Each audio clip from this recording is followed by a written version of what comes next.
What is going on, everybody? This is Scrampunks episode 37. Man, it is the week of E3. E3 is only a few days away. I cannot believe this. But y'all, I am excited about it. I know the panel is excited about it. And let me introduce the panel. Snow Bunny, what is going on, young lady? How you feeling today? I'm good. Hi, everybody. Hi, chat. Let's get E3 started with a bang. Come on now. I know you feeling good because, you know, this Pokemon Direct they showed off today, huh? Yeah, the Pokemon Direct was today. It looks very decent, but what that also means is with them doing this Direct and the Mario Maker Direct, we don't know what they're showing for E3. Ooh, I know you excited. Me, on Yeah, the other hand, you know, anyway, I was Animal talking shit. Crossing. Animal Animal Crossing. Crossing. No I mean, Nintendo hating, Griggity. Stop yeah, it. I'm It does sorry. not matter because, like I said, Animal Crossing. All right. Nethos, what is going on, my brother? Nothing much. You know, chilling back, playing Splitgate Arena, which is like a Halo ripoff on Steam. It was made by the multiplayer lead of Halo 5, actually. And, you know, doing nothing but getting ready for E3 here, which is Sunday for us. And, you know, with all the E3 news coming out, the leaks and stuff, I noticed even though it's about the same as every year, it's just like half the hype is gone. I wonder why. Like, it seems like there's maybe like an absence or like just a whole crowd of people like who are just not saying shit. I wonder what's going on. Well, I don't know neither. I don't know if you know this, but E3 doesn't matter any damn more. I Doesn't don't know if matter you know anymore. that. Well, Until wait a minute. until Hold up. 2020.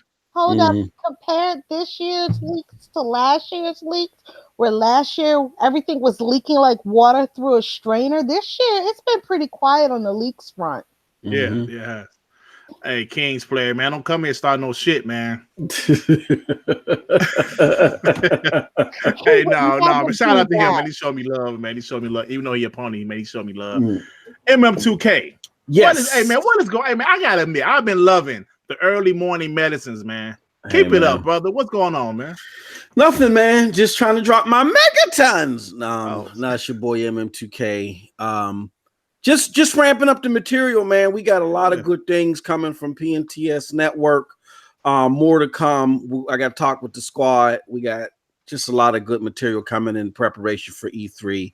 And I can't wait. I got this. I'm like Nethos, and where the hype level's kind of down, but I just got this feeling that we're gonna be surprised about something hellified, like something that's going to surprise the shit out of us, right? And we're gonna be talking about it. So we'll see. Maybe am I blowing a lot of hot air? I don't know, but we'll see.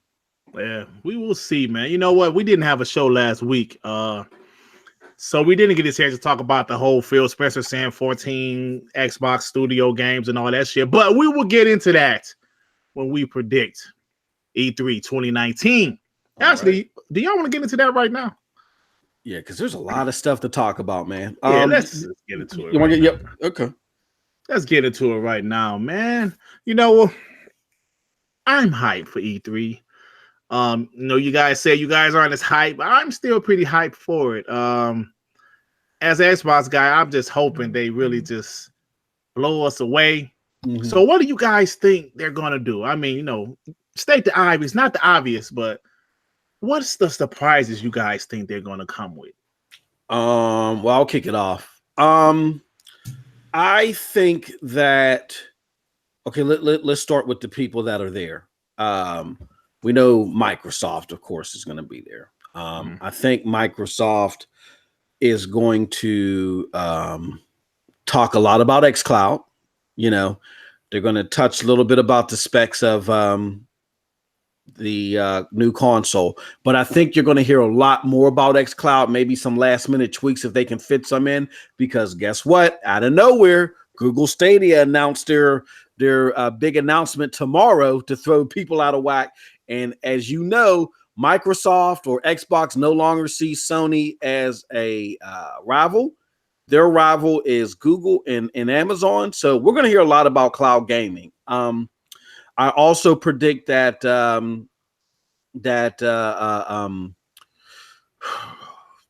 also predict that I think we're going to see some gameplay this is me being hopeful. I think we're going to see some AAA gameplay from one of the Microsoft studios on a new IP. I highly believe we're going to see at least one. Mm-hmm. I think they need 2 or 3, but I think we're going to see at least one. So I'm excited to see which one that's going to be. I won't go over everybody. The PC gaming show is going to be ran by Epic Games. Boo. So that's going to be a downer for me, even though there is a game called Stormlands that I've been interested in. It's made by Insomniac. Insomniac's been working on a VR game, and it looks fire. So check that out. That was like my second runner-up for Game of Show last year. So the PC gaming show, that's that. The only other thing that I care about is Ubisoft right now. I'm not even talking about Bethesda because they're not really bringing anything. I'm not a big fan of Doom, even though I'm a Bethesda fanboy. Fallout 76, I've already seen that material, so whatever. But the one that I'm really interested in is Bethesda. I mean, not Bethesda, Ubisoft. Yeah, me too. And here's my prediction, and I'm going to shut up. I think Ubisoft is so used to having their shit leaked that they purposely leaked that whole thing with Watchdogs, Watchdogs Legions, because I think the big surprise is going to be Beyond Good and Evil. Right. I think they're going to release Beyond Good and Evil gameplay finally, and I think it's going to have a 2020 release. And that those are my predictions. I agree with that. I think those are some good predictions. You know what? I'm hyped for Ubisoft because I'm a big fan of Watchdogs. I love the first one and I love the second one. So the third one, I'm curious to see what it's gonna what it's gonna be about. Because they said something about you can control any NPC. All the NPCs, yeah. Ubisoft, look, man, Ubisoft. I really didn't care too much about what they did except for Far Cry and Crysis. I wasn't big on Assassin's Creed. I really didn't care about none of their other shit. You like the Division, man. You say you like the Division too, though. I'm talking about like last gen. My fault. Let me. So last gen, I really wasn't big on a lot of their stuff because a lot of their stuff got me all hyped up and it disappointed me. The only game that I really, really loved and is one of my favorite games from last gen is Rainbow Six Vegas. But a lot of their other stuff, I didn't care for Assassin's Creed, like I said. You know what I'm saying? I didn't a lot of their stuff. But it seems like after they picked up the pieces after Far Cry 4, they really haven't made any duds. I heard Assassin's Creed, Unity was a dud, but that's about it. They really haven't made any duds. So I'm really enthusiastic about Ubisoft. I like both of the divisions. I've liked everything that they've released since then, except for the rabbit shit. I don't play that shit. Sorry, Bunny. But with that being said, I'm really excited for them. You said you don't give a shit what I like.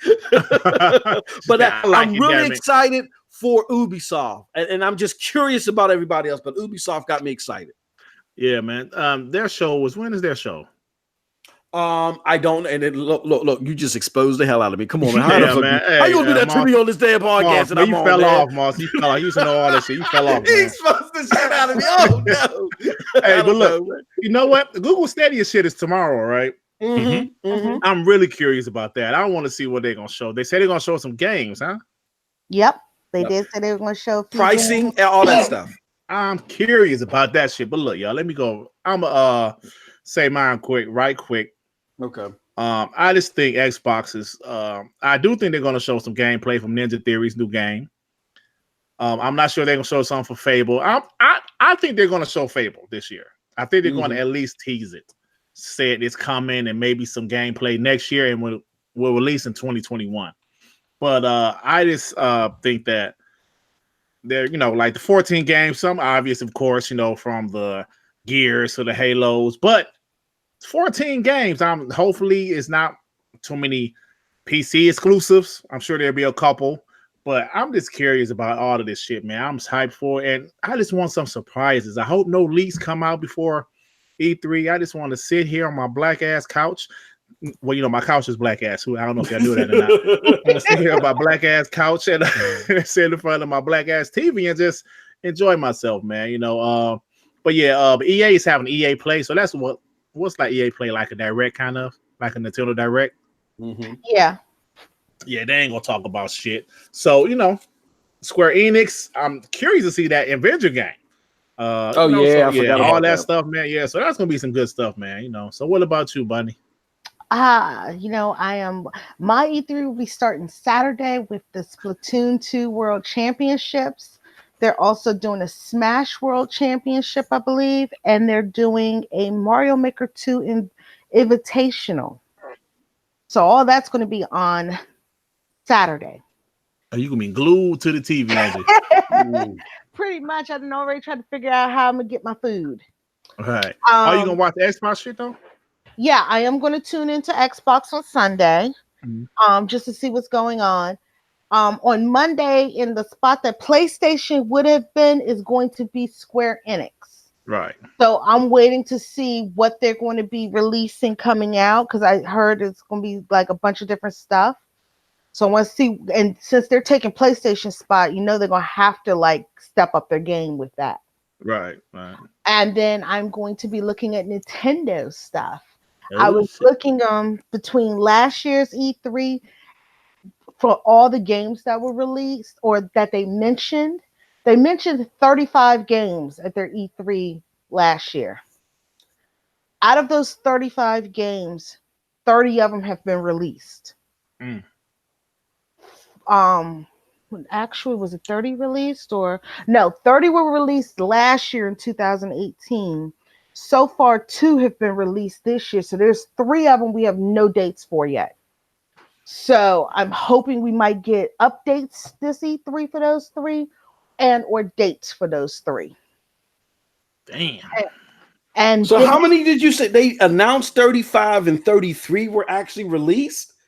30. Yep. I looked at it. They announced 35 games. So far, 32 of them have been released. Golly. Since E3 of last year to that's today. fucking hey, yo, that's crazy.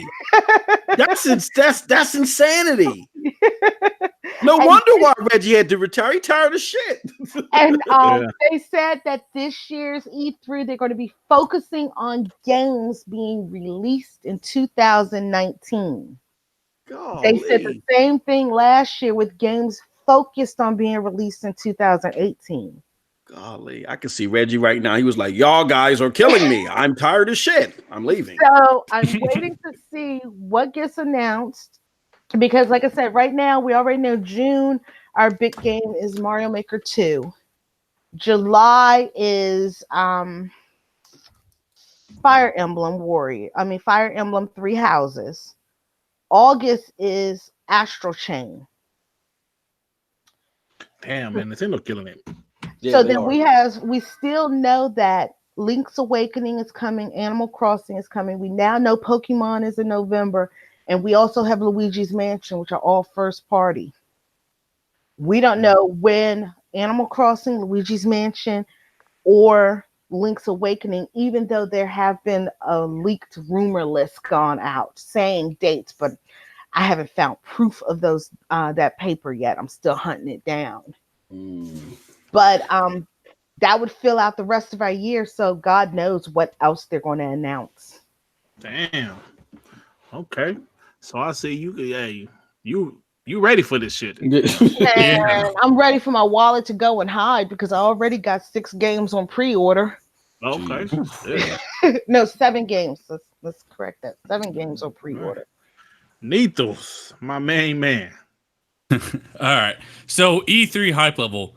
I'm excited for this E3. I can't wait to see Avengers. I want to see that new Assassin's Creed. I want to see if Watchdogs actually becomes relevant, because Watchdogs 2 didn't exactly get me hyped, but the idea of you can like interact with all the AI and stuff in this new one, maybe that'll finally sell me on Watchdogs. And I want to see my Gears. I want to see my Halo. God damn it. Halo's finally going to make a comeback. I'm calling it right now. And I'm excited to see games in general. I mean, to me, E3 isn't about going to see a certain brand. It's about seeing games. E3 brings games. That's what it's all about. Anyways, now when I was referring to my hype level earlier, I wasn't saying my personal hype level is down. I'm just saying the hype around E3 seems to be down because a particular community just is really touchy on the subject right now, because they may or may not have an E3 presence. I'm not trying to make shots, that's the truth. Like on my timeline, around this time of the year, people be going crazy with E3 leaks and shit like that. No, right now you just see like a whole subsection pretending like, hey, ain't nothing happening next week. Nothing's happening. Right. Ain't nothing to look forward to. Well, that one group has already stated that they have won E3 and they're not even there. So because of a release date of a game, they don't even understand what the fuck it is. Yeah, I don't think he understands. he don't know what the fuck it is. He said it's not a stealth game. It's not a shooting genre. Look, no, I'm gonna let you finish, Deeples, dog. Go ahead and finish. Go ahead. He invented the Strand genre. I'm like, genre. What the fuck are you talking about? I'm still buying that game day one, though. Don't hate on me. I'm still buying it too. Yeah, absolutely. So I'm excited for E3. I hope Microsoft goes out there and kills it. Not for the sake of me being an Xbox fanboy, but to prove E3 is relevant. E3 big news happens. To prove you shouldn't skip an E3. You shouldn't. Right. E3 is where you get the big news, and I want Microsoft to go out and kill it because the stage is on them. Now, knowing Microsoft, they can miss that layup shot, right? We know they can fuck up. But this is one thing where Z says all the time that I just don't agree with. He says, I believe Microsoft wants to put on a good show, but they don't know how to. They can. I don't think so. I think Microsoft does know how to put on a good show. We just haven't had good shows in general because they don't have any material. They didn't have games in development. They didn't have people to even make fucking games. They were just down in the dumps. They were cutting costs. PlayStation Nation, you know what that's like in 2019. This is Sony cutting down costs on things, canceling shows. This is what it looks like. This is what Xbox has been doing for the last 3 fucking years. But if they go out here and they kill it with games from these new studios, let's say Ninja Theory, they put out their new IP, that could be really fucking cool. You guys like Hellblade. Hellblade's a low budget game. Imagine what they could do with an actual budget. This is the game they've supposedly been working on for 6 years. Imagine if they go out and show a great demonstration of Halo. You might say Halo's dead or whatever, but as we can see from running Halo on fucking Steam, and Halo Infinite's going there, by the way, Halo's very much alive. Maybe they don't have hype around it being on Xbox, but if you make it to another platform, you see the clientele is honestly there. Gears, I hope this is the true sequel. Gears 4, they played it safe, but Gears 5, they're taking risks, and I applaud that. I hope the multiplayer evolves and gets even better. And I want Microsoft, on top of all this stuff, showing one new IP or two. Absolutely. Now, besides the Ninja Theory, I want to see maybe a CGI trailer, something, a new IP or two, or bring back an old IP. If you get a Perfect Dark or something, reboot it, make it more Uncharted-like, make it more modern Tomb Raider-like, that would be dope as hell. That would be fucking dope. If you guys remember Shanghai from the reveal of the Xbox One, if they make it like that, Shanghai, oh my God. There we go. Right. E3 could be awesome, but knowing Microsoft, they could also fuck it up. So really, it's up in the air, but I hope it's a good show just for the sake of me wanting to watch a great show. And before I get passed off to MM2K, I do want to add that, what was that? E3 is going to be a great show. I lost it. You go ahead, Moss. That's okay. That's okay. I just want to slightly interject here and kind of go in the weeds here. I just got some receipts from my bro Nethos. Nethos knows what he's talking about. Nethos, you let me know if you want me to play these receipts before the end of the show today. Or we gonna hold on to this shit, bro. We gonna formulate. I just want to let y'all know that this show right here is dedicated to talking about E3 in the future of gaming.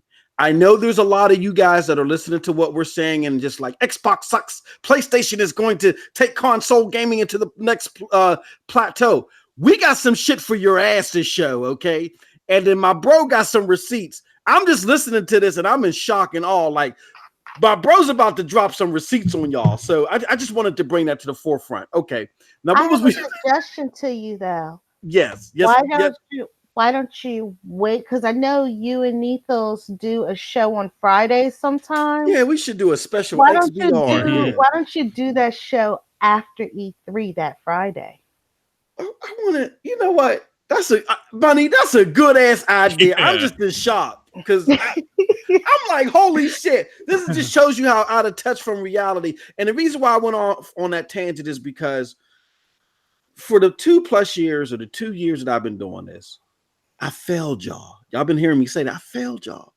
Y'all ain't learned shit, but y'all gonna learn today. We gonna teach y'all. Y'all think that gaming is going in one trajectory. We're gonna show you that everybody is listening to the market and they're going into another direction. I mean, because if you wait till after E3, you'll have the Stadia information. You'll have everything at E3. I heard rumors that PlayStation is supposed to be dropping something after E3 also. So if you wait till that Friday afterwards, all the shit then hit the fan, and then you could just blow everything. We're gonna hold on this, so we're gonna figure this. I just want to let y'all know we got some hella toxic Chernobyl receipts here, and we about to drop it on your ass. Every time about that email I sent you, bro, I want to say this right now. That was a contract. Post Up DM'd me. He's like, Neth, I got this show. I want you to take some receipts. I'm like, I got you. No, hold on. Yeah. That was a contract. So back to E3, right? Oh man, I couldn't hold that in. I'm listening to this shit while you're talking, and I'm like, oh my God. But anyway. I did want to add something real quick. There's going to be a lot of xCloud shit, and they're going to really talk about the gaming community as a whole. Because I remember hearing an interview, right, with Phil Spencer and Major Nelson a few months back talking about E3, and they said, like, we love our console consumers. We love them, right? But there's so many people in the Xbox ecosystem outside of the console, on mobile, on PC, and so on. So they're going to really dive at that. He put that as a point in their interview. You're going to see that come to fruition because of the Stadia announcement tomorrow. Stadia is about to shake up the whole gaming industry in terms of news. Yeah. Now, me and Moss discussed this behind the scenes earlier, but we said maybe streaming isn't the future necessarily, but it is the next big war. Yeah. As they say in Game of Thrones, winter is coming, streaming is coming. It's the next war. And y'all ain't stabbing this Night King. It's not even really a war. I mean, think about how everything evolves in life. This is just something new that's going to be added to gaming. Absolutely. It's not going to take it over. That's the reason, like, when we were first talking about it, it's like, I ain't even worried about Stadia. That's because I see it as something that's going to be added to gaming. I don't see it changing the way we game completely. Right. Right. You say it's just an addition. I mean, like, that's like back in the day when they like invented fast food. You still cooked at home occasionally, but it was just something different. You wanted to go get some White Castle or some shit. It's just another option. It's not going to take over what we traditionally do. It's just another option. I'm sorry. Go ahead, Greg. I didn't mean to cut you off. I was going to say, I get the concern, right? And this is a segue into, this is connected to what we're talking about as far as E3 is concerned, because I get the concern about video game console lifelong, the support of it. Consoles aren't going away with cloud streaming. Number one, cloud gaming is going to be a progression. Okay. It's not going to work overnight. You still got things like data caps to work out and stuff like that. And then, people rightfully so brought up the fact that the majority of the US, let's say, doesn't even have broadband internet access. So in order for it to wipe out consoles, then those people would be left out in the dark, right? And that's not going to fly. Like, we've already been through the era of, well, if you can't get online, we got a console for you. It's the 360. We already see how wonderfully that worked. So nobody's going to go down that road again. With that being said, this is going to be a supplement to your dedicated hardware experience. And then as time goes on, and that infrastructure grows within the United States and people gain access, slowly but surely, you're going to see more options. And depending upon the success of those options, will you see a transformation? By that time, we'll be old, riddled with arthritis, where we can't even play any fucking games. You know what I'm saying? Exactly. So, like, news to be our age and shit. So when you hear all about this cloud gaming, understand that never say your favorite piece of plastic will never do it, because the market dictates everything that everybody does. When you're a Fortune 500 company, it's just that way in order for you to survive. We as the consumers are just catalysts. All right, it is what it is. So never say that. But the thing that I want people to understand as far as E3, now I'm going to bring it all home and shut the hell up, that the reason why all this is important, the reason why I want to bring this up right now is because by there being a lack of console support for E3, and I got a video dropping about this tomorrow, you get a preview. Because of that lack of console support at E3, they're opening the door for more exposure to cloud gaming. You see what I'm saying? So you're going to see the spotlight is going to be on Google Stadia and xCloud, because the hardcore dedicated people, aka Sony, they're not going to be there. A lot of those developers that are known for just talking about the hardcore dedicated experience, they're not going to be there. And if Google can learn from its mistakes from its last showing and knock it out the park, and then Xbox follow it up with some badass showing on their stage, oh my God. And E3 is not about you seeing it there on the stage or you seeing it as it happens. E3 is about all the news people getting all that information, going back to their home news sites, chopping that shit up and disseminating it all across the stratosphere to the casuals. And when that shit hits the casuals, it's going to make a difference. So I just want everyone to keep that in mind, that the whole E3 doesn't matter thing, y'all may have subliminally opened up the door for cloud gaming to grow more rapidly than you intended. And with that, I will shut up and let you opine. No, man, you have you had a great point. But let me say this about E3 before we switch topics. Nito's mentioned something about E3 is about great games, right? But somehow over the last few years, it's become about exclusive only games, right? For whatever reason, it became about it's only about their exclusives. I saw one guy do a video said E3 is only about exclusives. I said, hold on, man, wait. Now, I'm a gamer, right? You guys are gamers. If you're listening to this podcast, you're definitely a gamer, hardcore, most likely. We want to see a great show. Meaning, we want to see great games. I'm excited for multiplats.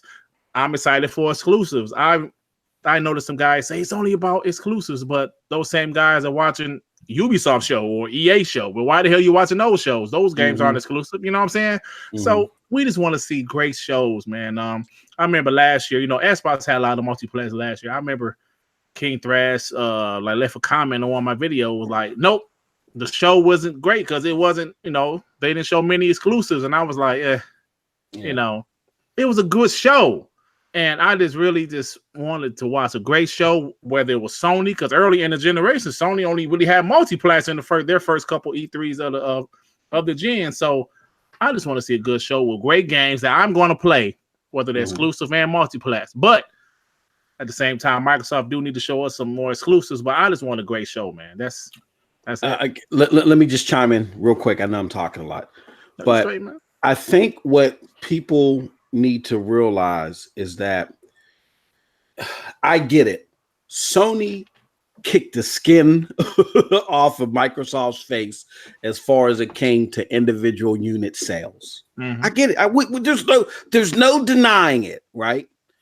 But the fact that people still question, why are you enthused, Griggity? Or why are you enthused, Neethles, about Xbox? Why do you even care? Come over to the PlayStation side. Here's what people don't understand. There's no doubt that Xbox needs to increase their gaming footprint and create more output. But what people do not realize, and that's because they're hardcore PlayStation fans, they've been hardcore PlayStation fans, and they will always be hardcore PlayStation fans, is that the people that gravitated towards Xbox because of the PC-like, but with the console, ease of the console, Western developed experiences that Xbox put on the forefront, right? Xbox started doing that even when the PlayStation still was pushing more Japanese titles. Nothing wrong with them, but I'm just saying that's just what they were doing. Now that Microsoft done that with the first original Xbox and then the 360, guess what you see a lot of? You see a lot more of those Western developed titles in the forefront. So even though Microsoft isn't pumping them out, you still got your Ubisofts, you still got your CD Projekt Reds, you still got a plethora of people pumping those games out. So yeah, there's a reason why people are happy to have their Xbox. They like to have their Xbox with the online, security, even though it ain't been the greatest as of late, but the online security, the controls, and now the most powerful console, and to combine with that again, with loving those Western developed experiences. You can still love that experience, still want more, but still enjoy your Xbox. You see what I'm saying? And PlayStation people don't understand that. And y'all need to stop that. Y'all got to understand there are different type of gamers out here. They like different type of things, and everybody's not going to like the same thing. So I think it's just a matter of Xbox fans waiting for this E3. I don't think we need to wait for another E3. Wait for this E3, see what Microsoft is going to drop. And if they drop some AAA stuff, great. But if they don't, then we really got to start barking this time around. There's some people that's never going to be pleased. Like, I really feel that Zaire, no matter what, would not be pleased.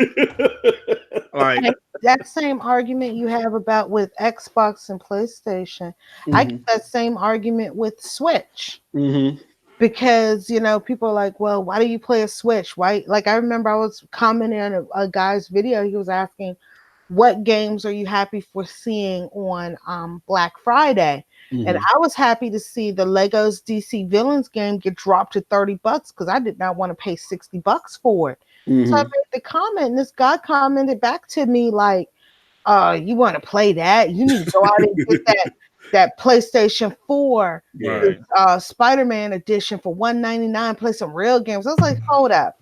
It's people like you that don't realize that everybody plays different games, and that's the reason there's all these different games out here. Right. We're all different. Exactly. We play what we want to play because we want to play it. It's whether you want to play, like I told you, if you want to play Xbox, okay, you play Xbox. If I want to play Switch, I'll play Switch because guess what? It's our money buying it. I mean, the only reason people tell us to go buy a PlayStation or you should do this or you should do that, those people need to buy it for you. Right. And you know what? I guess part of that is human nature. Sometimes we want people to like what we like. I mean, that's normal, but I think sometimes it's at the point, like you said, the guy was like, why would you want to play that? Man, if you don't get the fuck out of my face, man. Because there's so many things that happen in life. Okay, by me being an older guy, I don't want to be one of those old guys that hate the younger generation music, right? Yeah. I don't want to hate on the mumble rappers and all that stuff. So I give those guys a chance, right? But some of that shit is terrible. Yeah. You know what I'm saying? No. Some of that shit is absolutely terrible. I mean, what the fuck? I mean, what the fuck is going on? So it's like, but I don't want to be that guy, but that's what they like. You know what I'm saying? I like what I like. Notice how Griggity said he don't want to hate on them right before he hated on them. Absolutely. But he gave it a shot. That's the difference. But I gave it a shot. I try to listen to it. I mean, but that's what they like. You know what I'm saying? They like that stuff. I like what I like. Yeah. But I wanted to ask the panel a quick question. Some people just can't understand that. Like, I know you guys have got comments like you just saying, why do you like Xbox? They ain't did shit for you. Like, man, get the, man, I'm sorry. Well, what do you like Halo and Gears? It's the same shit every year. Nethos, what do you like? Why do you still like Xbox, Nethos? What's your I thing? Like Halo. I like Gears. I love the ecosystem, like hopping on Xbox Live and stuff. It's next level. Like, I'm sorry, I'm on this PC shit. It ain't like hopping on Xbox. It really isn't. Screw you, Nethos. Yeah. But I want to ask the panel a quick question because this was a debate me and Zaire had behind the scenes. So Zaire was on the train thought that E3 is gonna be like an inside Xbox. It's gonna be dog shit. It's gonna be terrible. I don't want to believe that. It might happen, but I don't want to believe that. Today. Man, hey man. Yeah, very negative. He was very negative today. But this is what I want to say about that.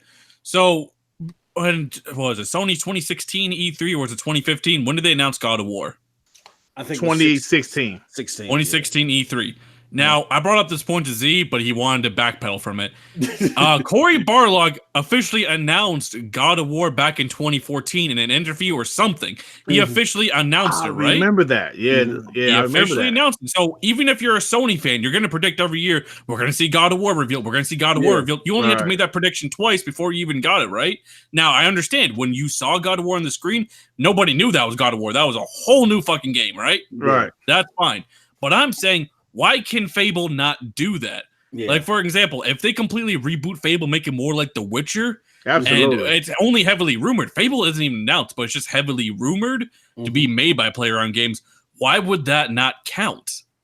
Oh, hold on, wait. So Z is saying that wouldn't count because we've been talking about it as a rumor. Yeah, because because we know about that. So he's saying that doesn't count. But I'm like, you technically knew about God of War, right? But that counted. Yeah, I look, I get it. Yeah, that's crazy. I get it. You're right, because I remember they were on stage for something. They want something, and he said, like, "Yes, we're working on God of War." Does what God of War did, be like a completely new game, make it maybe more Witcher-like. I gotta give Fable credit. If it's not like that, I don't give two shits because I don't like Fable like the way it is now. I don't predicting it now. I'm predicting the shit now. Zaire is gonna say Xbox E3 was dog shit. No matter what. Because he was so negative that I cut this shit off. I was like, what the fuck, man? Because so it's like, but you're right though, man, because Fable hasn't been announced by Microsoft. Yeah, God of War actually was announced. So why can't Fable not do what God of War did? That's my question. Absolutely. I agree wholeheartedly, man. And people, I don't want to see another Gears, and I don't want to be seeing another man. Come Here's on. the only reason that whole conversation went down. They don't want it. It's almost as if they want Xbox to fail, but you got to read what they're saying in between the lines. It's like, okay, yeah, they're not going to do that. That doesn't count. That doesn't count. That's just because they're mad if it does happen, because they don't want you to have anything.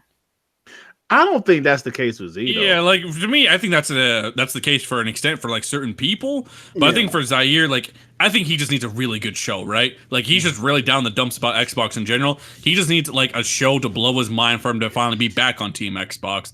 And like he's just pessimistic in general about it. Like, you know how crap he gets pessimistic about Xbox all the fucking time, right? And then when they have an E3, he's suddenly back with Team Xbox. I think Zaire needs to see a really good show, and I hope they deliver. So, you know, he gets out of down from the dumps, right? So he isn't so fucking depressed. I mean, I know he had a contract and all. I know. I kind of get where he's coming from because I always liken Xbox to Ruth Chris Steakhouse. I'm fucking that up. And PlayStation to Golden Corral, right? Mm-hmm. Golden Corral got a buffet of shit. I don't like Golden Corral. I'd rather have Ruth Chris Steakhouse. But if they're being fed what they like over at Golden Corral and my steak ain't came out yet and it's been 2 hours, I'm gonna be mighty fucking pissed. And you better, and that steak better come with, you know what I'm saying, 15 to 20% off, and it better be bigger and juicier than it's always been. You see what I'm saying? So that's where he's at. He's that angry. Exactly. And a lot of that scorn too comes from the fact that when he was just at the stage of where he was complaining and saying, hey, we need to get some better shit, and it don't look like they're working on better shit, they told him they was going to render him unconscious and knock him out his puma.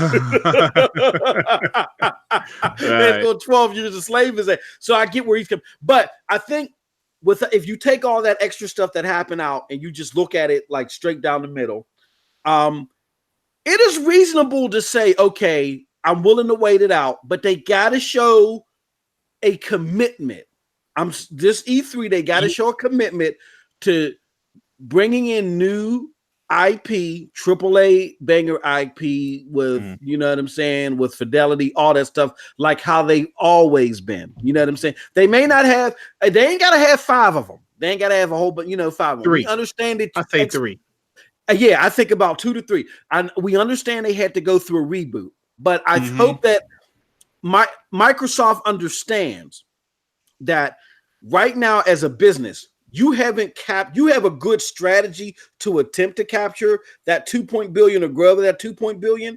But if we damage your product placement and you get reputational risk, meaning we dog you so much because you didn't show us even after this E3 that a commitment like that they're not even going to have a chance. Like they're going to be dogged out before they even get that chance. So I hope Microsoft understands that. It's not about hating. It's about, I've been supporting the system. Because this is what you gave me. We understand that you had to reboot, but now it's time for you to show and prove. Exactly, Moss. I think that's what he wants. He wants them to show, look, we're still committed to the type of games you like.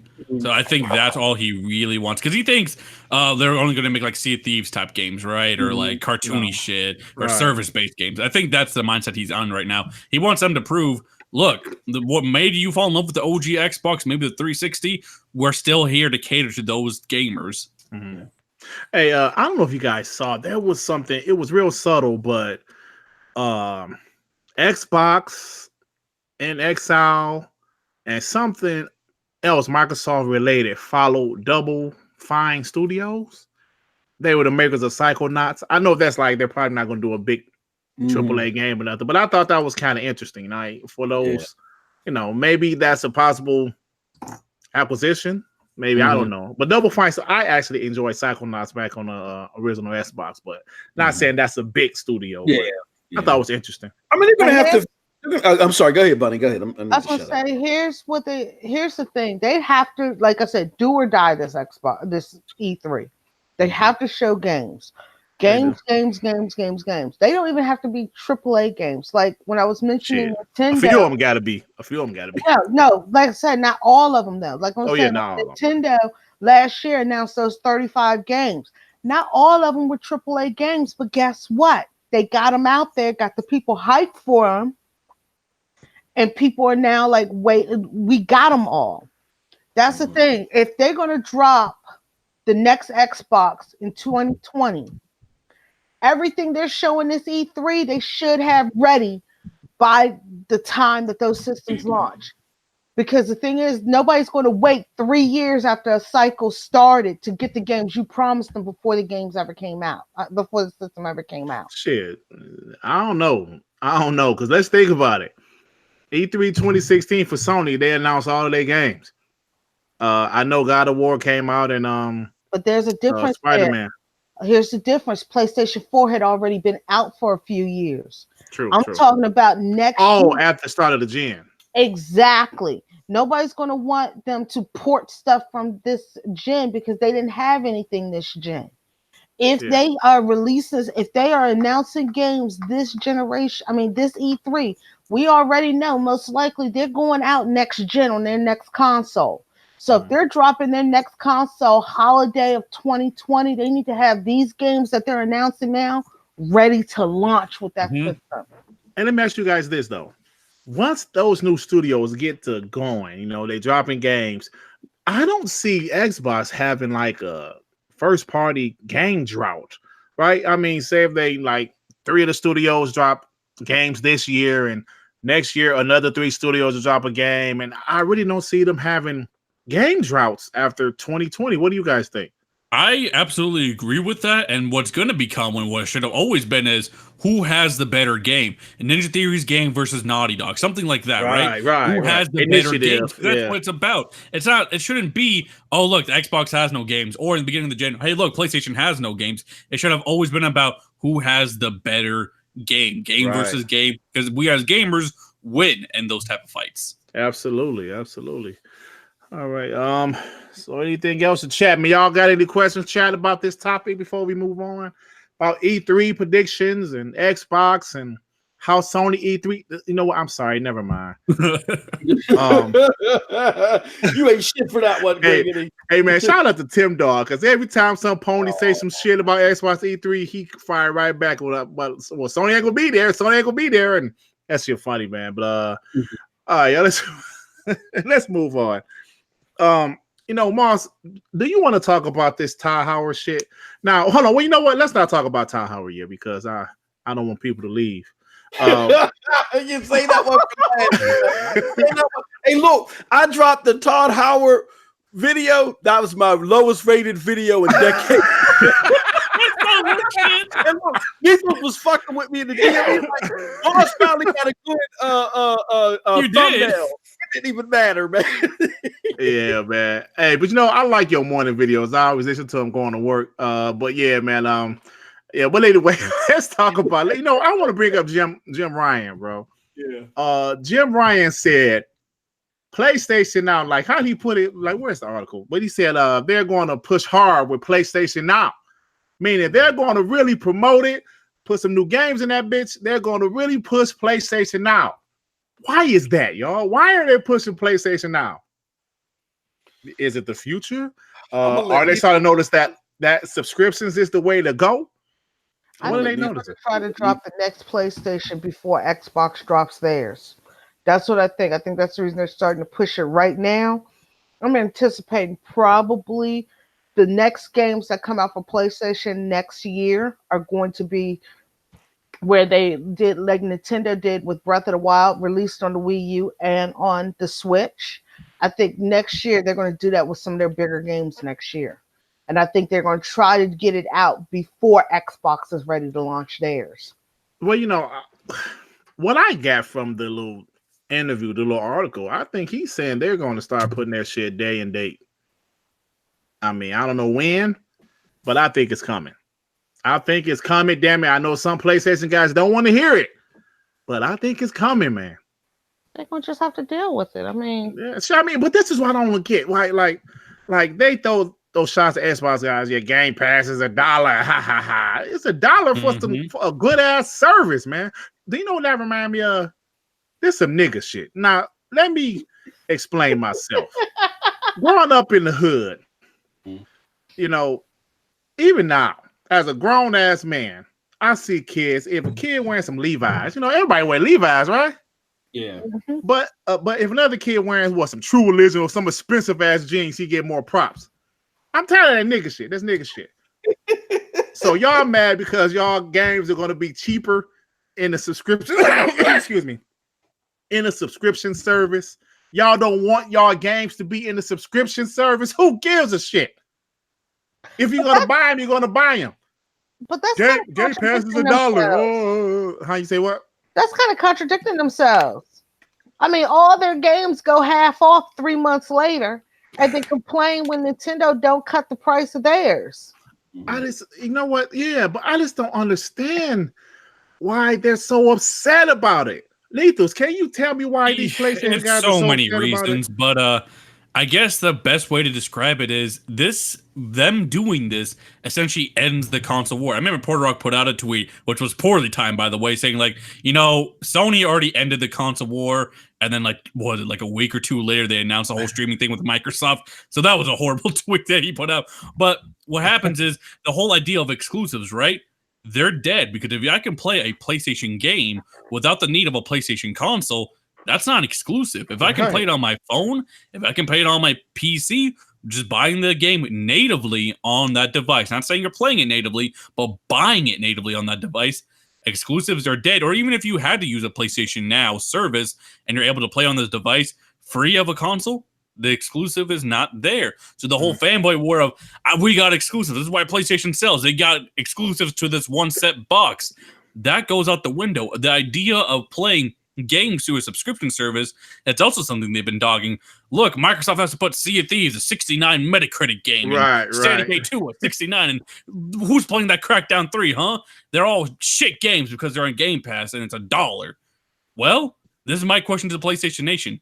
Will you hold that same energy if Sony does that and also maybe does a promotion for $1 for your first month? Right. Or $2 for your first month. Will you hold that same energy as Ghost of Tsushima, a bullshit AA game all of a sudden? Is that going to be a 69 Metacritic all of a sudden?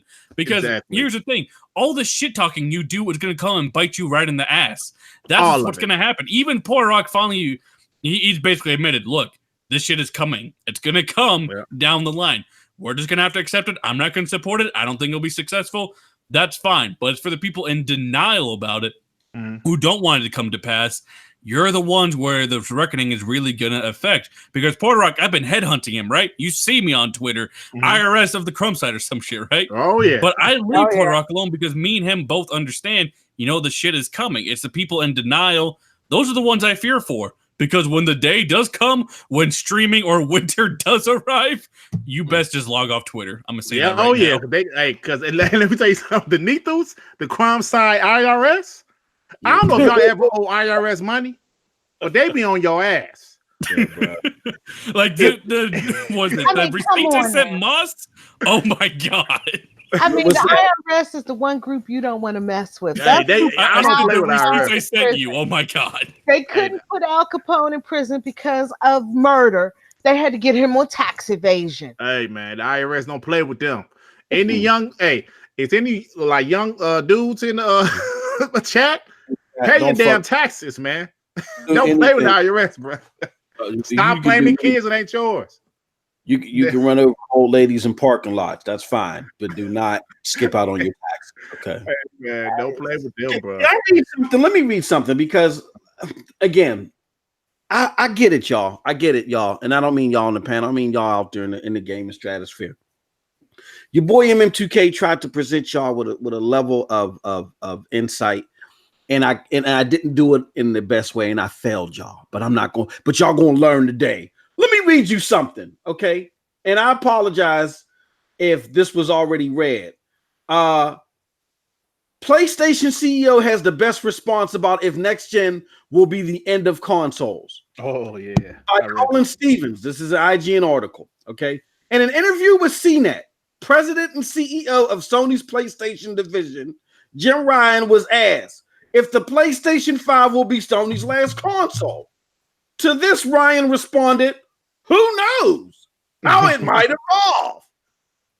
man, if y'all don't get y'all spooky asses out of here talking about PlayStation ain't gonna do day and date. Look, this is the same group of people that wanted to simultaneously release an article and say, hey, we're dedicated to the single player experience. They've been saying that undoubtedly, even as games as a service have become more profitable. And even though Microsoft ain't putting out the quote unquote quality that everybody else is putting out there, they're right behind Sony as far as, revenue growing. You know what I'm saying? Right. Like, Sony is outselling them unit wise 2.5 to 1, but they're not 2.5 to 1 up in revenue. Absolutely. You see what I'm saying? But that's because of games as a service, right? Yep. So with that being said, all right, Sony has said wholeheartedly, without blinking the eye, we are dedicated to single player experiences. No reason not to believe them. Mm-hmm. Why can't they speak so wholeheartedly about if they're going to stick to consoles? They're just asking past the PlayStation 5. The PlayStation 5 is likely coming out next year. That's because y'all been sold a book of goods, like any consumer of any Fortune 500 company has been sold a book of goods. Sony is looking to transition into cloud gaming. They're going to do it, and they're going to put their shit in their day and date. They said that they're jumping into this. They're ramping it up. There is nothing that you can't blink. You can blink your eyes all you want and wish to go back to Kansas. This is what the hell is going to happen. And the more and more y'all deny this, the spookier y'all look. And I'm going to say this before I shut up. And the more and more y'all do this, your boy MM2K is keeping receipts. I just want to. Hey, I was just about to say that. Not just you. But you know that. I'm about to say, me and him go back and forth. Hey, he gonna be on the head. Hey, let me say this right quick. Before we go. Listen, y'all. Listen, we all know subscriptions is how everything is going nowadays. Apple just announced that they're getting rid of, was it iTunes? Oh, no. That's crazy. Right. So there's no Apple Music now, right? There's no Apple Music, pretty much. Mm-hmm. Subscriptions, like I said this analogy on King Thrash podcast a couple of weeks. I still watch WWE, right? Now, they are making more money now than they ever have. The ratings are down on TV, though. You know that, right? The ratings are way down. Why are they making more money than they ever have? The WWE network. Mm-hmm. If you would have told me they will put WrestleMania, all their big pay-per-views on this WWE network for $10 a month, I would say, no, they ain't making no money with that. They're making more money than they ever have. Why? Mm-hmm. It's a subscription-based service. $10 a month, that's a bargain for me. But if you got 5 motherfuckers paying $10 a month, you're making bank. So I don't know why these PlayStation guys don't see that. Sony is going to make more money with PS Now if they put their exclusives on there. If you got 50, just say 30 million people subscribe to PlayStation Now when they put their exclusives on their day and date. That's gonna be ridiculous money, man. I'm not great at math, but let me help them do the math. Carry the one, carry the time. That's $200 billion. But, I'm talking shit. But what you guys see what I'm saying? Yeah, I see what you're saying. But here's the one thing that I find absolutely hilarious in this whole thing. It's like Xbox guys have accepted streaming and they're like, okay, it's the future. It's going to be integrated, what most of you have. Right. Then we have the PlayStation guys who some of them have accepted it and others of them have lost their shit about it. Right.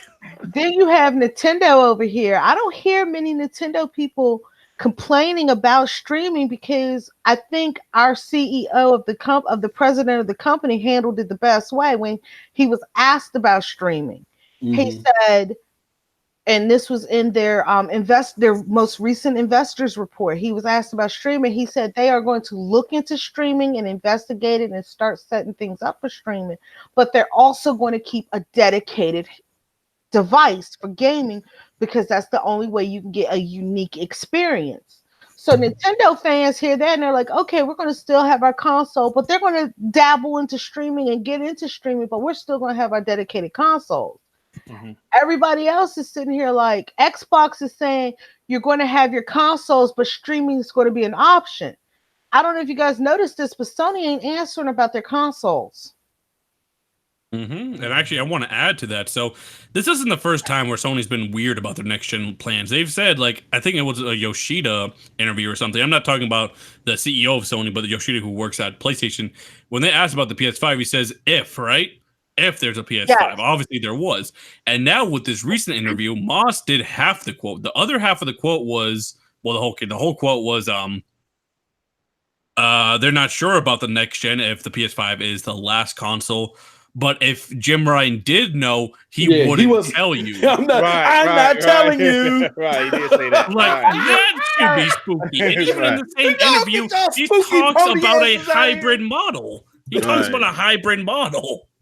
Yeah, and that's the thing. Sony PlayStation fans are not reading between the lines. Because like I said, if you read between the lines, Xbox has said, okay, you're going to have a dedicated console this gen, but streaming is going to be optional for you.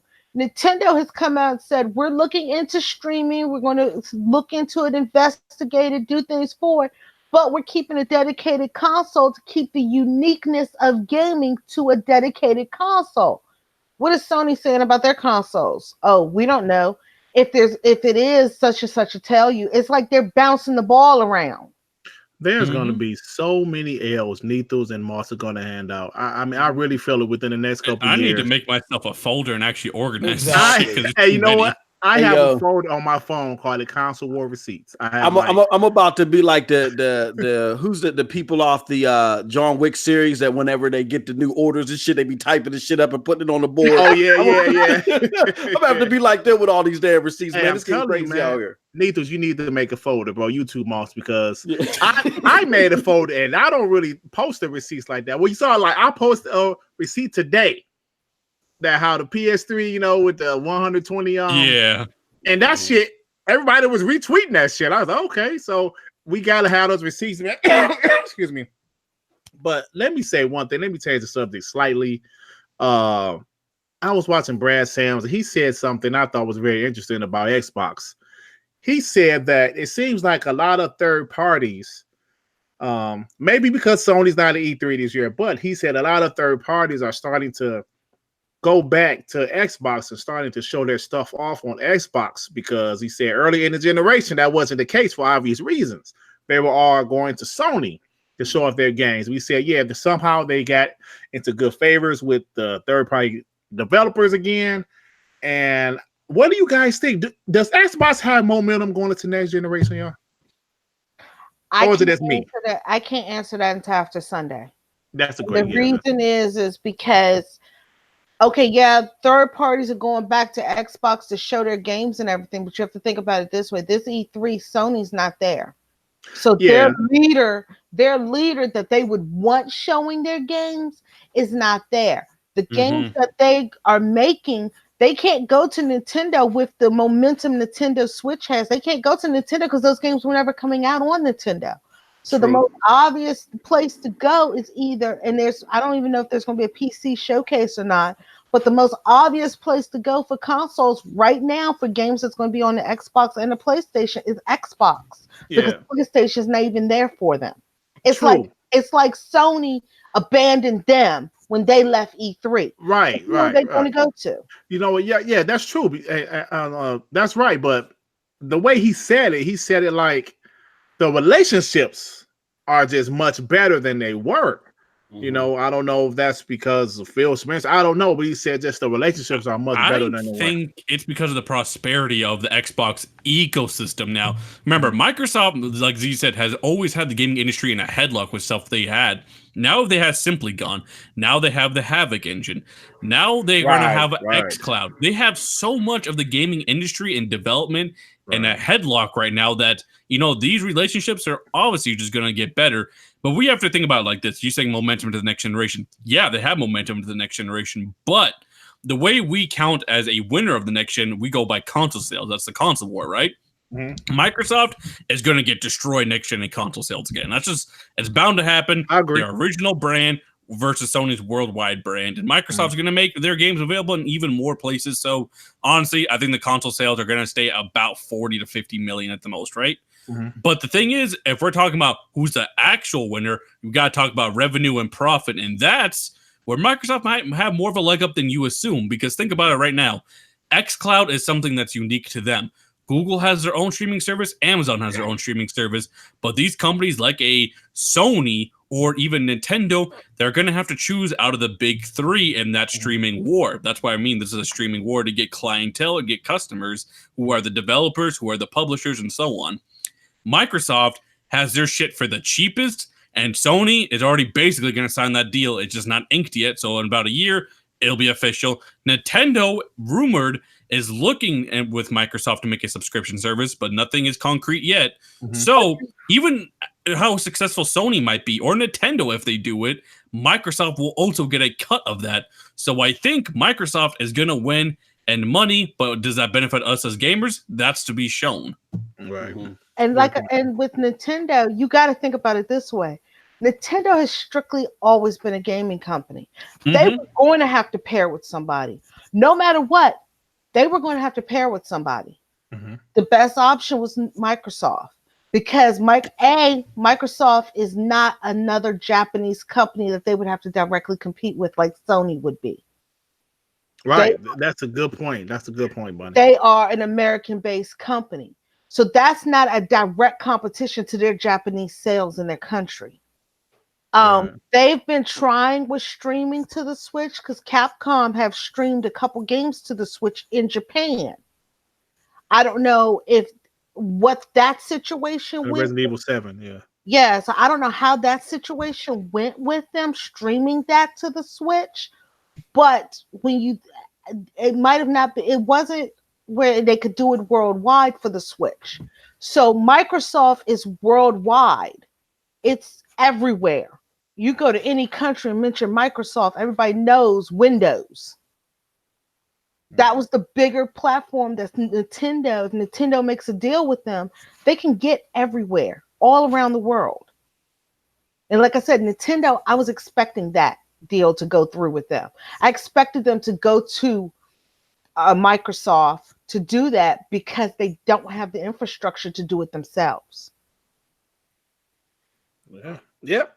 We will see. This is going to be some interesting stuff, man. This next year is really going to be interesting, man. I believe there's going to be a lot of things that's happening that's in the works right now that's going to surprise us, man. I really feel that way. Hell, who thought Sony and Microsoft would be doing some shit together? But Moss, are you ready, man? Since we might lose some subs. We had our highest subscription. I mean, if you want to talk about, Watchdogs. Let's hop to GameStop, man. Let's really. This is GameStop. All right.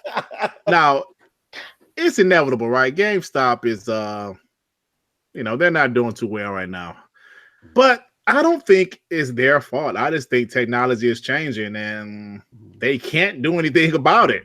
I mean, there's so many other businesses that happen to. Look at Sears and all. Technology was changing where Amazon pretty much took over shopping, and I don't know. think it was that. A lot of brick and mortar stores went out of business when Amazon came on the scene because they decided that they were going to do just like Amazon. I remember walking into Barnes and Nobles to pick up a book that had just came out. They didn't have a copy of it in the store, but they were like, oh, well, we can order it online for you and have it shipped to the store. When people walk into a brick and mortar store, they want that item right now. Yeah.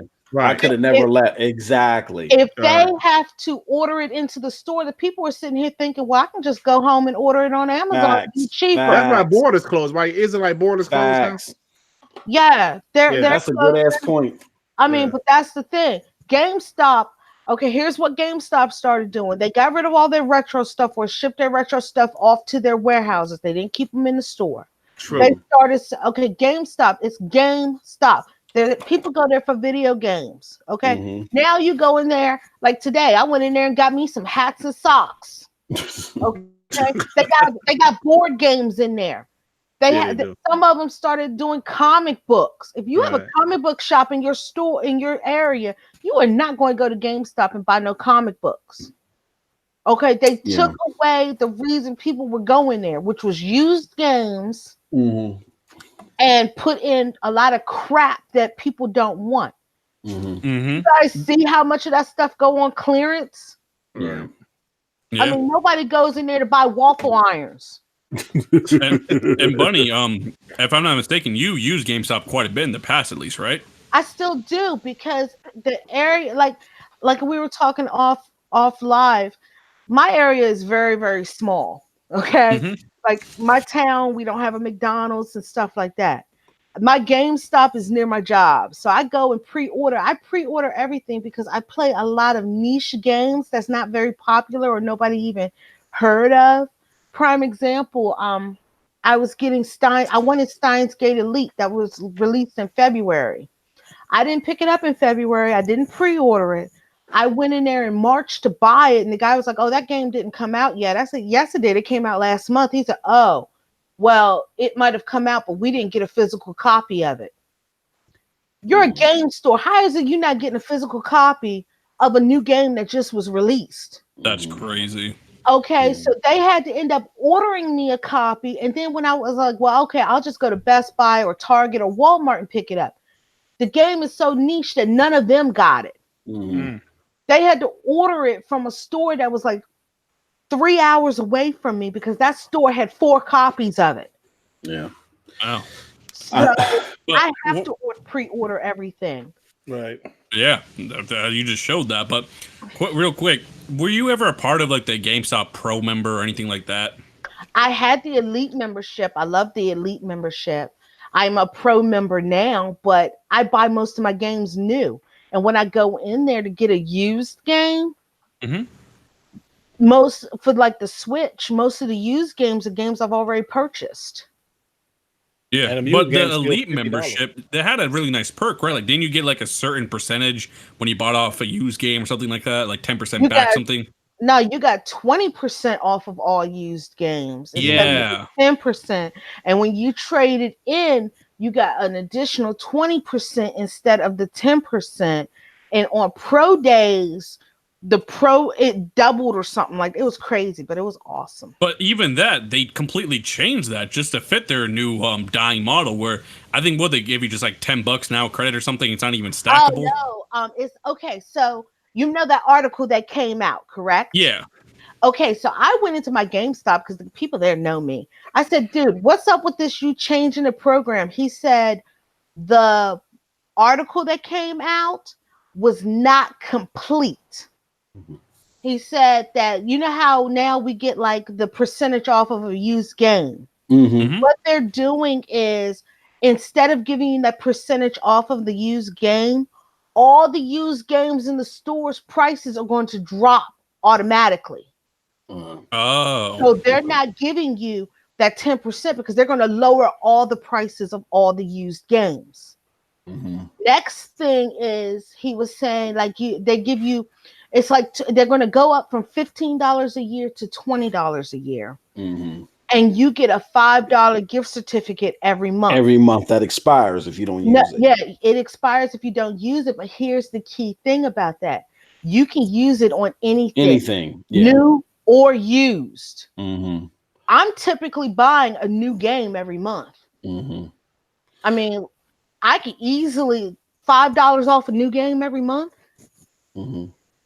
Well, here, and they said they're doing that too because they're transitioning to an online model. So what they're trying to do is they're trying to do what Blockbuster did unsuccessfully.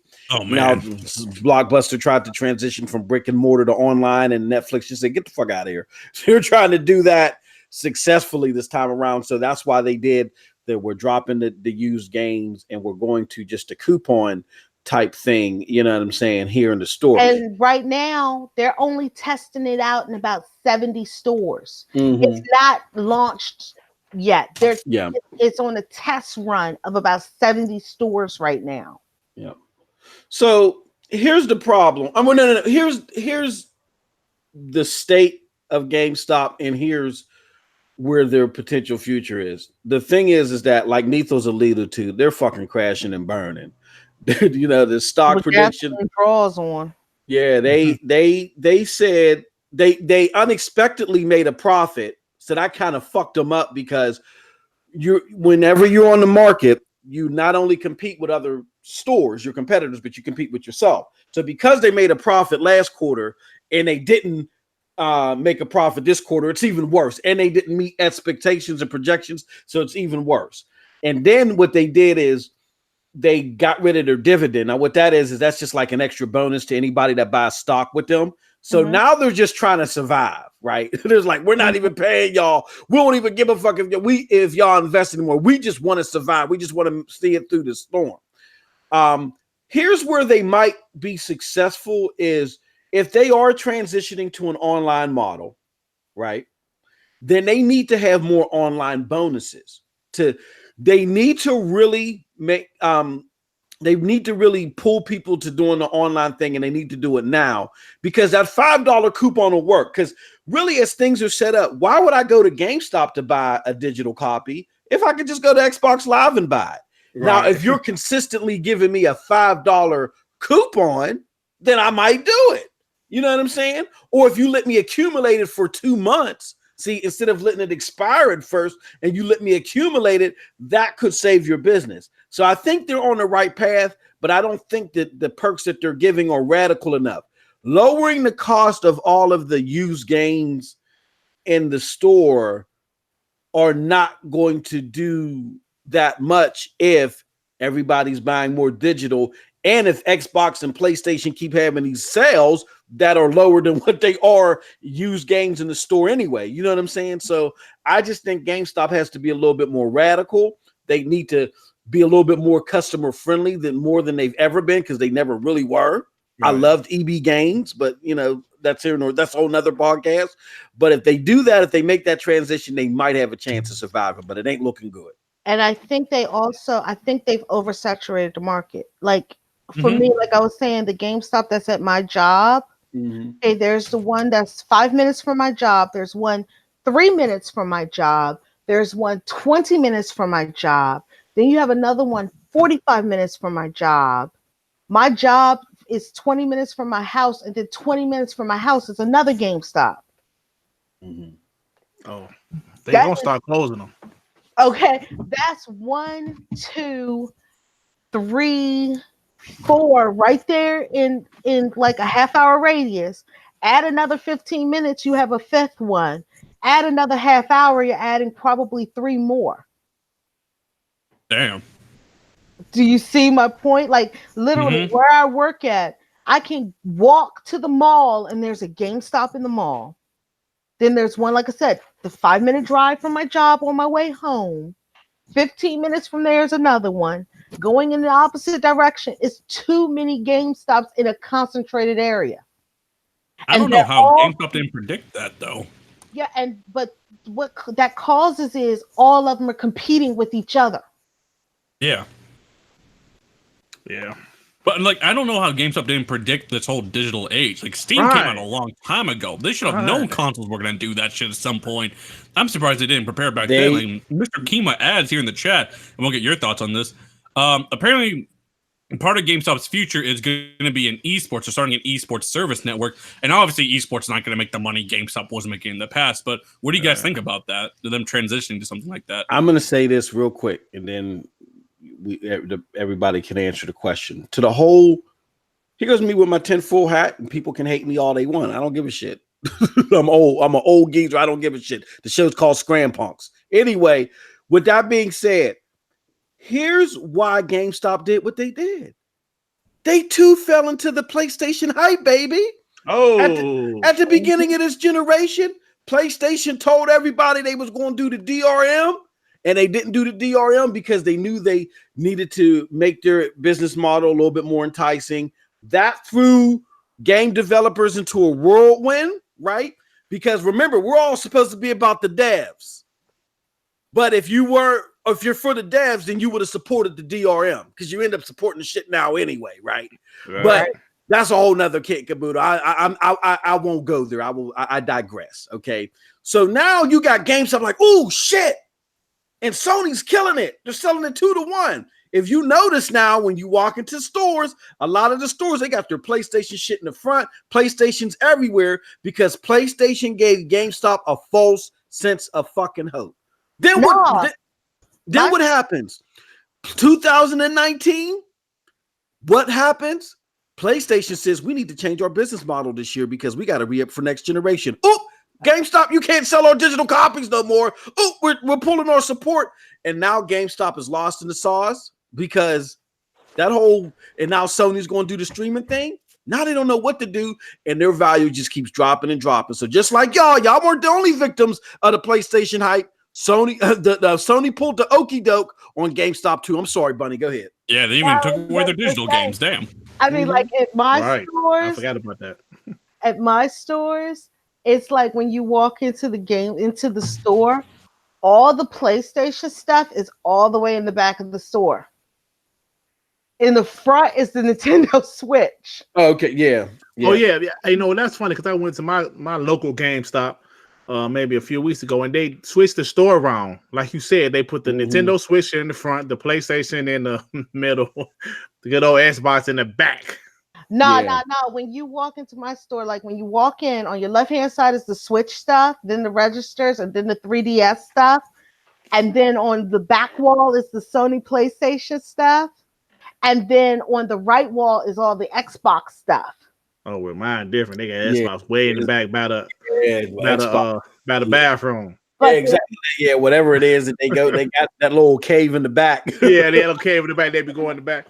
Yeah. Hey, hold on for that. Hey, Duke, hold on for a second. Hold on. Duke Togo 13. Don't start your shit. He said, what he say? With Xbox E3 conference approaching, fans, I'm deciding to keep my expectation. Oh, here we go. Zoo Tycoon. Look at Sue Disneyland and Riches 2 and Chaos with the original assets. Oh, shit. Hey, man, you need to cut it out, man. So basically what Sony did, okay, so I don't know if you guys know this or not, but I used to work at Walmart back in the day. And I don't know if you guys remembered in Walmart, they used to have that whole craft fabric section where you could go in and buy fabric and stuff like that. Mm-hmm. What Walmart did I would not have known that. I'm sorry. I would not have known that. Well, Walmart went to all these people who made fabric and they coerced them to give them a good price and sell to them and do all this stuff. So basically all those manufacturers started ignoring all the small fabric stores in the area, like the local home mom and pop shops. They started ignoring them. So a lot of the mom and pop shops went out of business. Then, so that's what Sony's done with like all these developers and stuff, with all these stores like GameStop and stuff, hyped them all up. But then Walmart decided to cut that whole department. And a lot of the fabric manufacturers went out of business because they had nobody to sell to. Mm-hmm. So right now, Sony got everybody all hyped, like GameStop and things hyped with their brand. And now they're cutting that support and they're floundering now because they got nobody to sell to. Mm-hmm. Yeah. Yep, it says, I'm reading these footnotes on GameStop. It says what you need to know. And this is courtesy of Windows Central. GameStop recently posted its earnings and they fell short of expectations. Used game and hardware sales are down 20 to 35%. God damn. That's a lot, man. The company has suspended dividend payouts to shareholders. Analysts don't expect the company to recover. Goddamn, shovel the dirt. Shit. 25 to 30%. That's a lot, bro. Hey, man, I hope it makes the next generation. They just gotta make it to December. By then I'll have all my pre-orders. I think they'll make it to this December. I don't care. The question will they make it to 2020 December? But that's what, whoever is the CEO. Well, no, you know what? They had a couple of CEO problems, didn't they? Like they had one guy. Oh, yeah, they just had somebody that resigned again, didn't they? One guy died. Yeah, one guy died. Yeah. Place 3 months later, he resigned. Yeah. Then they got another dude. I don't know what happened to that dude. And now they have another dude, all within a 2-year period, I think. Yeah. But listen, I'm sorry, y'all. The only thing I don't agree, I just don't think it's anything they could have did about it. I don't think there's nothing GameStop could have done in the past. I mean, tell me what you guys think they could have done to change it. I think what they could have done, like just think about it. Blockbuster could have survived, right? Only if they bought Netflix. If they would have bought Netflix or if they would have transitioned from brick and mortar sooner. Like what I would have done is their answer to the whole digital craze was that regurge or whatever the fuck. What was that shit that they were doing where you could buy like indie games from their store? It was Restruct or Recore, some shit that they had. It was stupid. It was dumb. It had no allure to it whatsoever. What they should have done is they should have incentivized. I'm sorry. They should have incentivized you slowly but surely buying shit online. You know what I'm saying? Like if you buy the discs online, they're an extra $2 cheaper and you can get free shipping. They should have started that. And as time went on, they gradually progressed and they could have benefited. They could have just watched and benefited from PlayStation killing it and still having hard copies do well. But they would have had that running in the background so they could flip the switch in case Sony did the okie doke. Anybody that didn't believe that this was going to be the route Sony was going to go once you started hearing the digital gaming craze is a fucking fool. I'm sorry. I'm sorry. Moss, I hear you, but there's one thing you're forgetting about GameStop. They don't make all their money off of new games, bro. Yeah, they make all their money off of used games. So I don't know how that theory will work where they make all their money off of used games. See, that's why I'm saying I don't see any way they could have prevented this. But they're trying.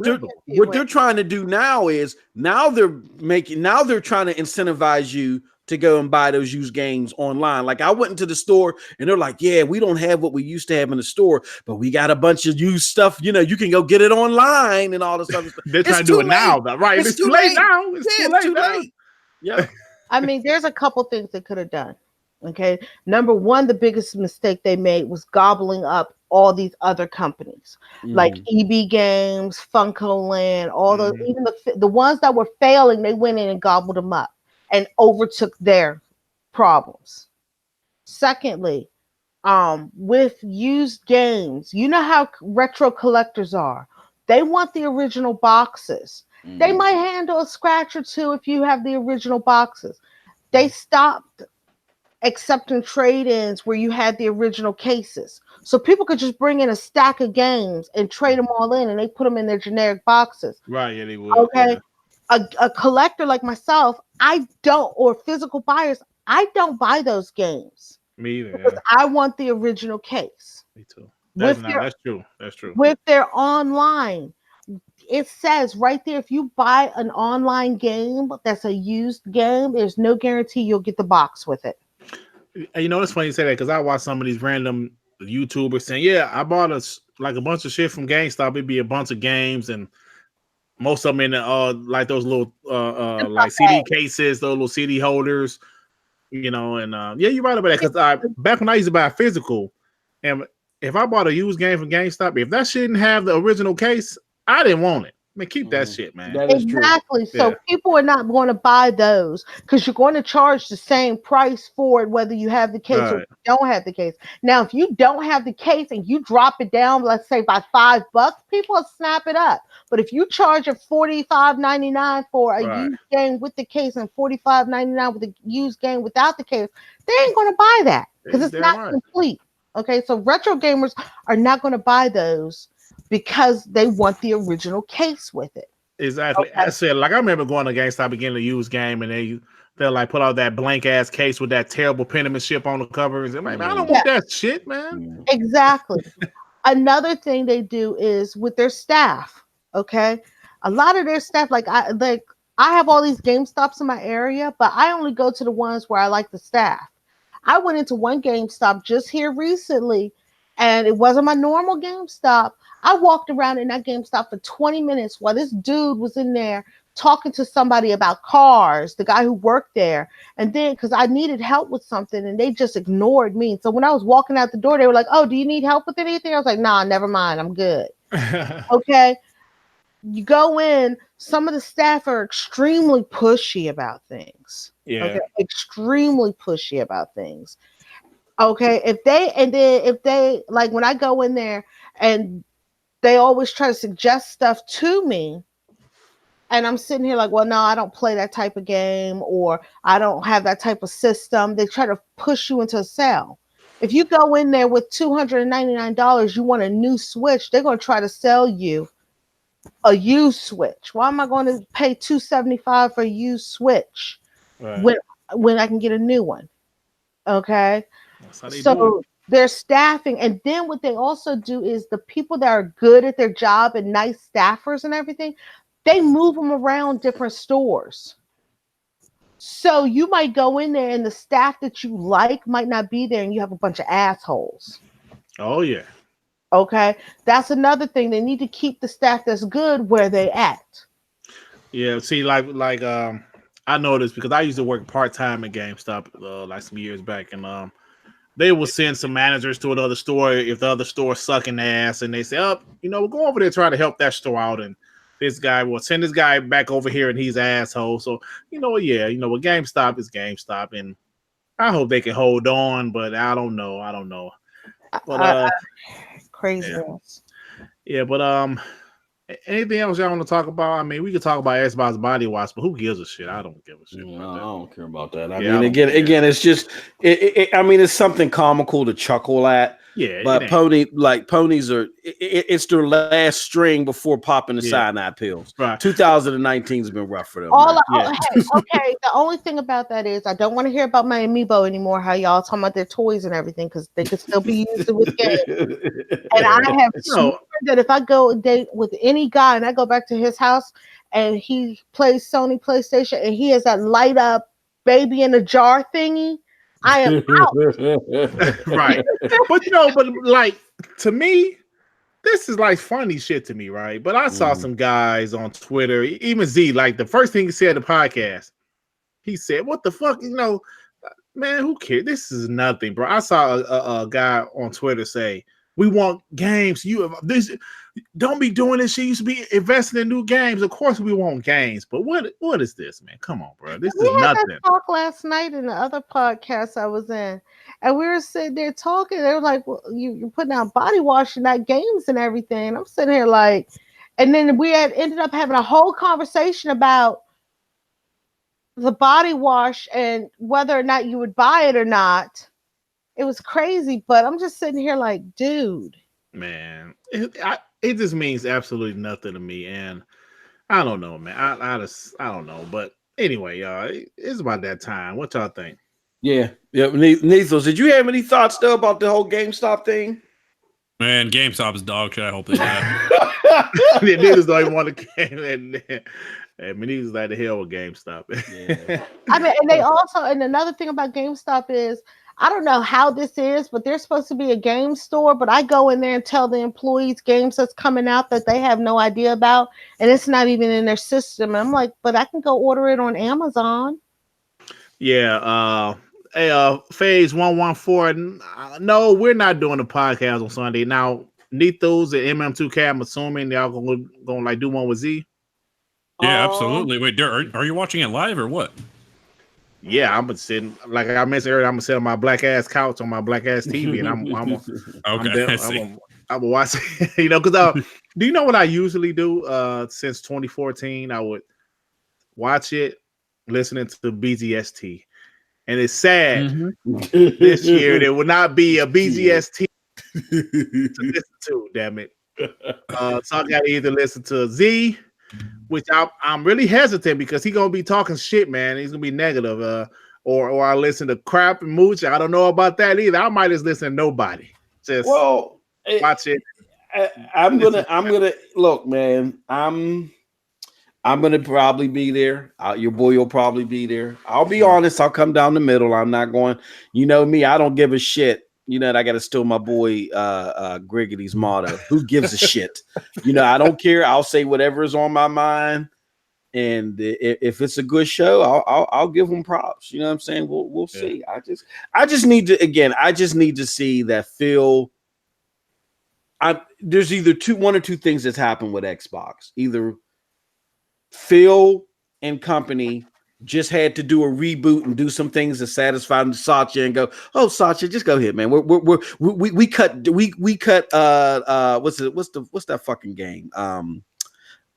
We cut the Scalebound and we cut Fable Legends. Yeah, man. We're trying to stay lean and mean. Just go ahead, go with your ass." And then we had to go do drop Sea of Thieves, some AA shit. We're gonna be okay. If he had to just do some things to satisfy Satya, and now that he got the open checkbook, now he's rebuilding it and he's going to bring back that AAA, ambiance, then I'm cool. But if he's either doing that or he's trying to convert Xbox gaming into Windows gaming, which is, I don't like the whole Windows gaming thing, and he's going to do it and just have it an Xbox name only. That will be revealed this weekend. So again, interesting to see. I mean, I'm going to come straight down the middle, but I'm hoping it's the former rather than the latter. Mm-hmm. Right. Like we're going to do a great job for you guys. Like BG's team may not be doing it, but I'm telling you right now, the crew we got putting together, it's going to be a great show.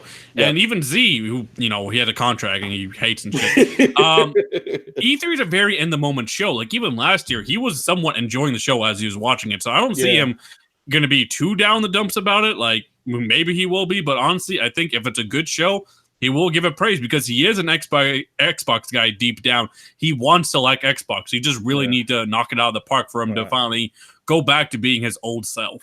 Hey, but to be honest, last year, 2018, hell, Nethus, you was more negative than Z was. Yeah. Look, here's the thing. I thought Sony was going to go out there and kill it, and then they had their E3. I'm like, my God, what the fuck? Yeah, so I was betting on you this year. Yeah. I mean, you know what? The Last of Us 2 was great, of course. Ghost of Tsushima looked great.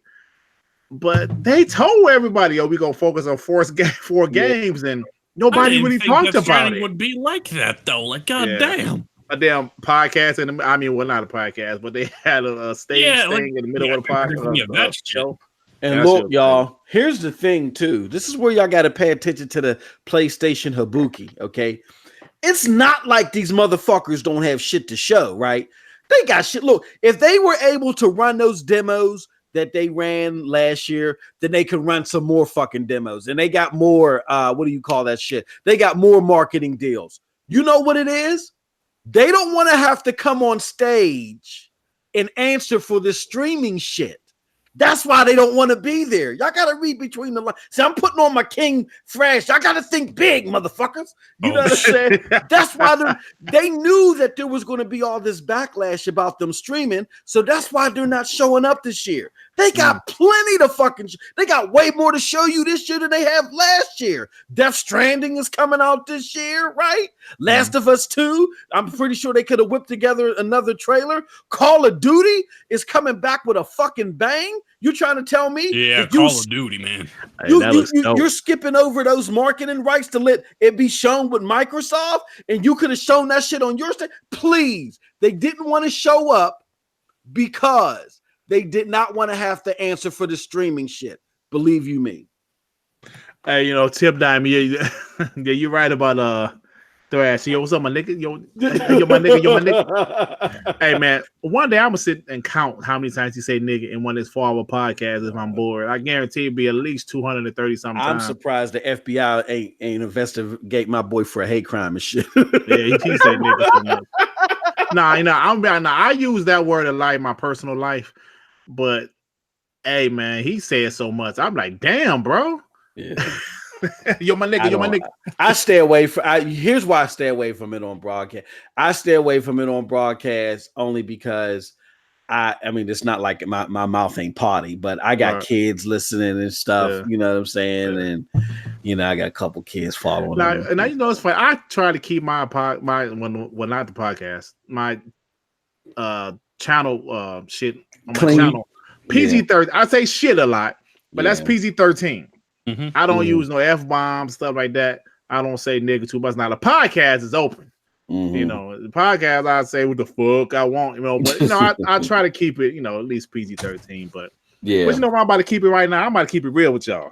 It's about that time. Yeah, it's time to go. It's time to do us a favor. We about to just go and get out of here. We about to go and get out of here. Snow Bunny.